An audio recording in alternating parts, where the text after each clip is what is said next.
నమస్తే, welcome to our channel. నేను సౌజన్య. జగన్మోహన్ రెడ్డి కనుక మళ్ళీ అధికారంలోకి వస్తే ప్రైవేట్ ఆస్తులు ఎవరైతే ఉన్నాయో వాటివన్నిటిని కూడా ఆయన వశం చేసుకోవడానికి ఆయన ప్లాన్ వేసుకున్నాడా అంటే అవును అనేటువంటి సమాధానం వినిపిస్తుంది. మరి ఇది ఎలా జరుగుతుంది, ఏంటి ఆ ప్లాన్? ఈ అంశానికి సంబంధించి మనతో మాట్లాడడానికి, వారి విశ్లేషణని మనతో పంచుకోవడానికి ఈరోజు మనతో పాటు ఉన్నారు senior journalist, senior political analyst CS Rao గారు ఉన్నారు. వారితో మాట్లాడదాం. నమస్తే అండి. నమస్తే. మరి ప్రైవేట్ ఆస్తులని తన వశం చేసుకోవడానికి జగన్మోహన్ రెడ్డి వేసినటువంటి ప్లాన్ ఏంటి, పూర్తి డీటెయిల్స్ ఏంటి అంటారు? సో ఒకటి, జగన్మోహన్ రెడ్డి ఆంధ్రప్రదేశ్లో మళ్ళీ గెలిస్తే ఆస్తులన్నింటినీ దోచేసుకుంటాడు, ఆస్తులన్నింటినీ తీసేసుకుంటాడు అనేది ఒక చర్చ బలంగా నడుస్తుంది. విన్నావా ఇది? ఆల్రెడీ నువ్వు కూడా ఏపీ కాబట్టి ఒకసారి మీ వాళ్ళు కానీ ఎవరైనా చెప్పుంటారేమో, మీకు కూడా చెప్పిన సందర్భం ఉందా? ఆ భయం అనేది ఉందా ఆంధ్రప్రదేశ్ ప్రజల్లో? ఉంది కదా, మీ వాళ్ళు కూడా చెప్పారు కదా. చెప్తే విన్నా, వేరే వాళ్ళు మాట్లాడుకుంటుంటే విన్నారు కదా. సో ఆ మాటల్లో నిజం ఎంత, అనే దాన్ని కనుక తీసుకుంటే, టైటిలింగ్ యాక్ట్ అనేది ఒకటి తీసుకొచ్చాడు జగన్మోహన్ రెడ్డి. టైటిలింగ్ యాక్ట్లో దానికి ప్రత్యేకమైనటువంటి ఒక పోస్ట్ ఉంది. ఆ టైటిలింగ్ యాక్ట్లో క్రియేట్ చేసినటువంటి పోస్ట్ ఏంటంటే, అక్కడ రిజిస్ట్రేషన్కి సంబంధించి ఎవరు చేస్తారు? Titling registration officer, TRO, titling registration officer. ఈ టైటిలింగ్ రిజిస్ట్రేషన్ ఆఫీసర్ని ఎవరు నియమిస్తారు అని అంటే, ఆంధ్రప్రదేశ్లో ఒకవేళ జగన్మోహన్ రెడ్డి మళ్ళీ అధికారంలోకి వస్తే ఆయనకి నచ్చినటువంటి వాళ్ళని నియమిస్తారు. ఈ అంశానికి దీనిపైన కూడా మీరు చాలా వీడియోస్ చేశారుగా, మనమే చాలా చేసాం ఆల్మోస్ట్. అంటే ఇంకా డెప్త్కి వెళ్తే అడ్వకేట్స్ అన్ని ధర్నాలు చేస్తున్నారు. ఒరిజినల్ డాక్యుమెంట్స్ తీసుకుంటున్నారు అనే దాని మీద చేసాం. ఒరిజినల్ డాక్యుమెంట్స్ ఆల్రెడీ కొన్ని జిల్లాల్లో తీసుకున్నారు అనే యాంగిల్లోనే చేసాం. కానీ అసలు ఏంటి దీంట్లో ఉండేటువంటి క్రిటికల్ పొజిషన్ ఏంటి అనే దాని మీద మనం ఇంతకుముందు దాన్ని అప్డేట్ చేయాలి. ఇవాళ నాకు ఒక అడ్వకేట్ నాకు తెలిసినటువంటి అడ్వకేట్ ఆ టైటిలింగ్ యాక్ట్ ఎంత ప్రమాదకరమైంది అనే దాని మీద నాకు కొంత ఎక్స్ప్లెనేషన్ ఇచ్చారు. సరే, ఆ టెర్మినాలజీ పూర్తిగా ఆ లా పాయింట్స్, ఆ చట్టంలో ఉన్నటువంటి యాక్ట్లు, ఆ సెక్షన్స్ అన్నీ ఏదో చెప్పారు ఆయన. బట్ ఆ సెక్షన్స్ అవన్నీ మనకు గుర్తులేదు. కానీ బట్ ఓవరాల్గా ఆయన చెప్పినటువంటి సారాంశం నేను ఎక్స్ప్లెయిన్ చేసేటువంటి ప్రయత్నం చేస్తాను. దాంట్లో ప్రధానంగా టైటిలింగ్ రిజిస్ట్రేషన్ ఆఫీసర్, టిఆర్ఓ ఉంటాడు. సో ఈ టిఆర్ఓ రిజిస్ట్రేషన్, మొత్తం రిజిస్ట్రేషన్కి సంబంధించినటువంటి, అంటే ఆస్తి నీదా, నాదా, లేకపోతే ఇంకొకళ్ళదా అనేది నిర్ధారించేటువంటి ఆఫీసరు ఈ టిఆర్ఓ. ఈ టిఆర్ఓ దగ్గరికి ఎప్పుడు వెళ్తుంది ఇష్యూ అని అంటే, డిస్ప్యూట్ వచ్చినప్పుడు. డిస్ప్యూట్ ఎప్పుడు వస్తుంది అని అంటే, రీసర్వే పెట్టినప్పుడు. ఆల్రెడీ ఇప్పుడు రీసర్వే పెట్టున్నారు. ఈ రీసర్వే పెట్టిన క్రమంలో ఆంధ్రప్రదేశ్ వ్యాప్తంగా భూముల రీసర్వే జగన్మోహన్ రెడ్డి పెట్టారు. ఈ టైటిలింగ్ యాక్ట్ తీసుకొచ్చిన తర్వాతనే దాన్ని పెట్టారు. ఈ రీసర్వే పెట్టిన తర్వాత ఆల్మోస్ట్ 70% డిస్ప్యూట్లో ఉన్నాయి ల్యాండ్స్. ఈ డిస్ప్యూట్స్ ల్యాండ్కి సంబంధించి నువ్వు అప్లై చేయాలి. అప్లై చేసినప్పుడు ఈ వివాదం ఎక్కడికి వెళ్తుంది? టిఆర్ఓ దగ్గరికి వెళ్తుంది. టిఆర్ఓ ఎవరు? ఆయన ఆఫీసరా అంటే నామినేటెడ్, జగన్మోహన్ రెడ్డి నియమించేటువంటి వాళ్ళు టిఆర్ఓ. సో అతను నిర్దేశిస్తాడు భూమి నీదా, నాదా, లేకపోతే ఇంకొక అతనిదా ఏంటి అనేది. అంటే జగన్మోహన్ రెడ్డి నియమించేటువంటి టిఆర్ఓ ఎవరికి చెప్తాడు? ఎటువైపు చెప్తాడు? జగన్మోహన్ రెడ్డి వైపు. సహజంగా జగన్మోహన్ రెడ్డికి సంబంధించినటువంటి వాళ్ళ వైపే చెప్తారు. ఇదొక అంశం. రెండు, ఆంధ్రప్రదేశ్లో ఇప్పుడున్నటువంటి గ్రామ వార్డు సచివాలయాలు ఏదైతే ఉన్నాయో, ఈ గ్రామ వార్డు సచివాలయాల సెక్రటరీ చేత రిజిస్ట్రేషన్ చేయించాలి అనేటువంటిది ఒక ఆలోచన ఉంది. ఈ టైటిలింగ్ యాక్ట్ని బేస్ చేసుకొని వివాదాలను కూడా అక్కడే పరిష్కరిస్తారు. ఒకవేళ నీకు నచ్చకపోతే, ఆ టిఆర్ఓ చెప్పినటువంటి అభిప్రాయం నీకు నచ్చకపోతే, నువ్వు ఇమీడియట్గా కోర్టుకి వెళ్ళడానికి లేదు. డైరెక్ట్గా హైకోర్టుకి వెళ్ళాల్సింది తప్ప కింది కోర్టుకి వెళ్ళడానికి నువ్వు అధికారం లేదు నీకు అనేది నాకు కలిసినటువంటి అడ్వకేట్ చెప్పినటువంటి బ్రీఫ్గా చెప్తాను. ఆ టైటిలింగ్ యాక్ట్ లోనే అలా పొందుపరిచారు. ఆ టైటిలింగ్ యాక్ట్ లోనే అలా పొందుపరిచారు. హైకోర్టులో తప్ప మిగతా మీకు దగ్గర ఉన్నటువంటి కోర్టులు పోరాటానికి లేదు.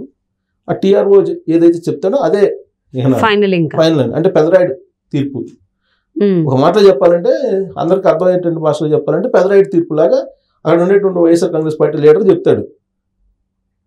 పెదరాయుడు అన్నా కొంచెం సినిమాలో జెన్యున్ గా చెప్తాడు కదా. ఇప్పుడు జగన్ రాయుడు అనుకోవాలి, జగన్ రాయుడు తీర్పు అనుకోవాలి.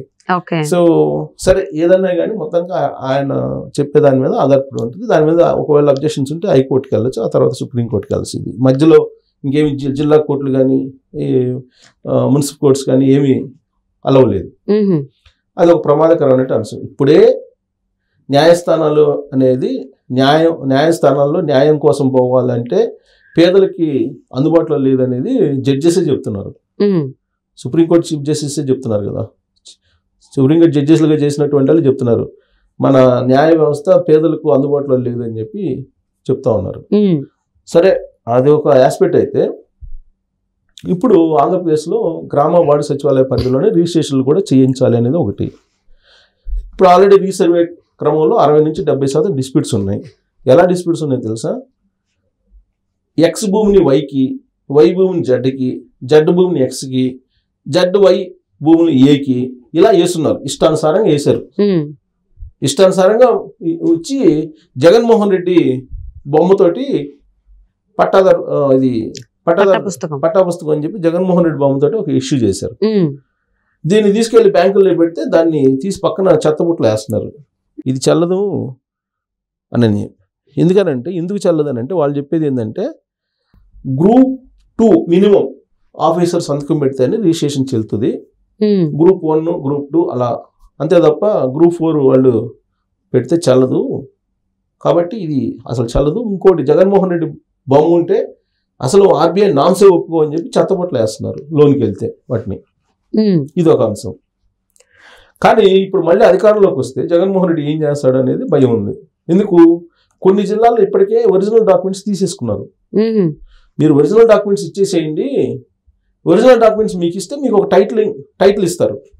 ఈ టైటిల్ మీ దగ్గర ఉంటుంది. ఒక బార్ కోడ్ నెంబర్ లాగా ఒకటి ఇస్తారు మీకు. ఈ కోడ్ని చూపిస్తే మీకు ఎక్కడ కంప్యూటర్లో కొట్టినా కానీ మీకు మీ ల్యాండ్ వివరాలు వచ్చేస్తాయి. మీరు ప్రతిసారి పోయేసి సబ్మిట్ చేయడం పేపర్స్ ఇవన్నీ ఉండవు. సో మీకు ఒక కోడ్ ఇచ్చేస్తారు.